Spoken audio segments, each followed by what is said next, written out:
सर्वसाधारण व्यक्ती आम्ही इथं इन्क्लुझिव्ह ग्रोथ ही कन्सेप्ट मांडली आहे आमच्या डिपार्टमेंटमध्ये. त्याच्यामध्ये 3 मेन कंपोनंट आहेत, यूथ, फार्मर आणि यूथ.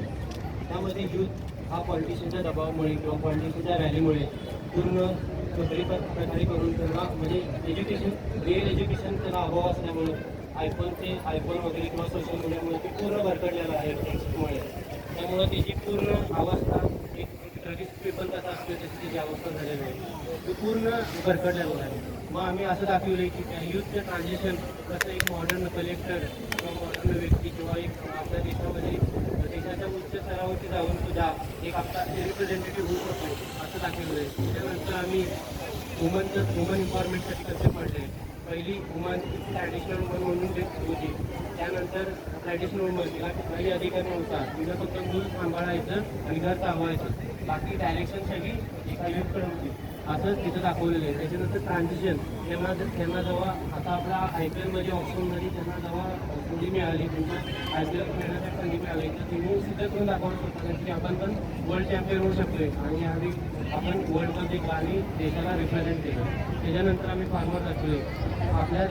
आपला एकमेव देश आहे ज्याच्या फार्मरची अवस्था पूर्ण बिकट आहे. तो फार्मरला एकच पर्याय राहतो सुसाईडमध्ये आणि तो सुसाईड करतो.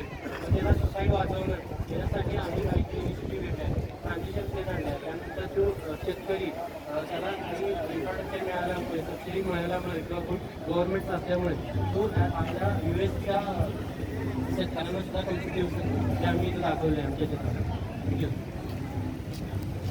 आजची तरुणाई भरकटलेली, दिशाही नसलेली.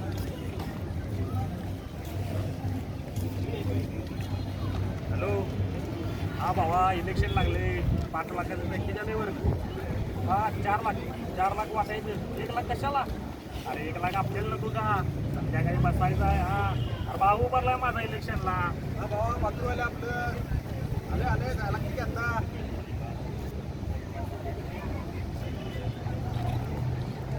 या बोलती उबले बोले तो तकलीफ ऐसा देंगे बेटा मिला के डॉक्टर की मारे के डाके हिला के हिला के क्या लगा हिला के क्या लगाएगा हिला मतलब हाँ देना दे हेलो भाई मुझे बता हिला के मला हात लावलास अरे हिला के बोला मेरे को अरे मला हात लावलास भावाला तुला मारायला नाही.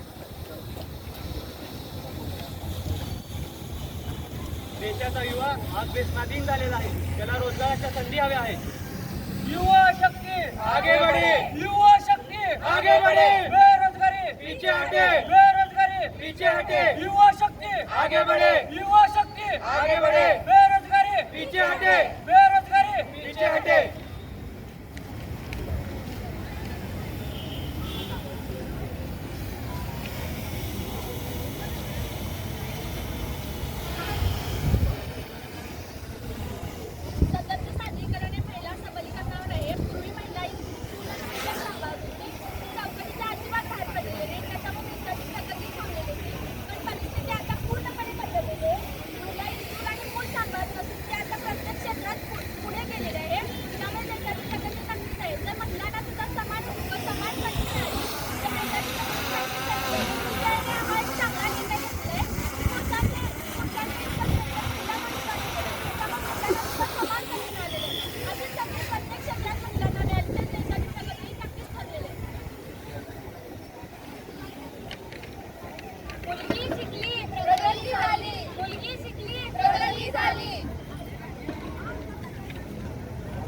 किसान की प्रगति, किसान की प्रगति, किसान की प्रगति, किसान की प्रगति, देश की उन्नती.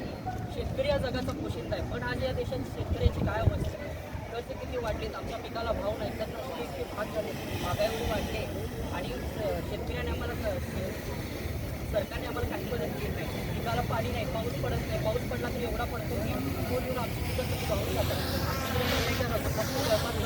काहीच पर्याय नाही. आम्हाला खायला अन्न पाणी नाही, 2 वक्ताचं जेवण नाही. आज आमच्या घराची अशी परिस्थिती झाली आहे. अशा वेळेस आम्ही काय करायचं?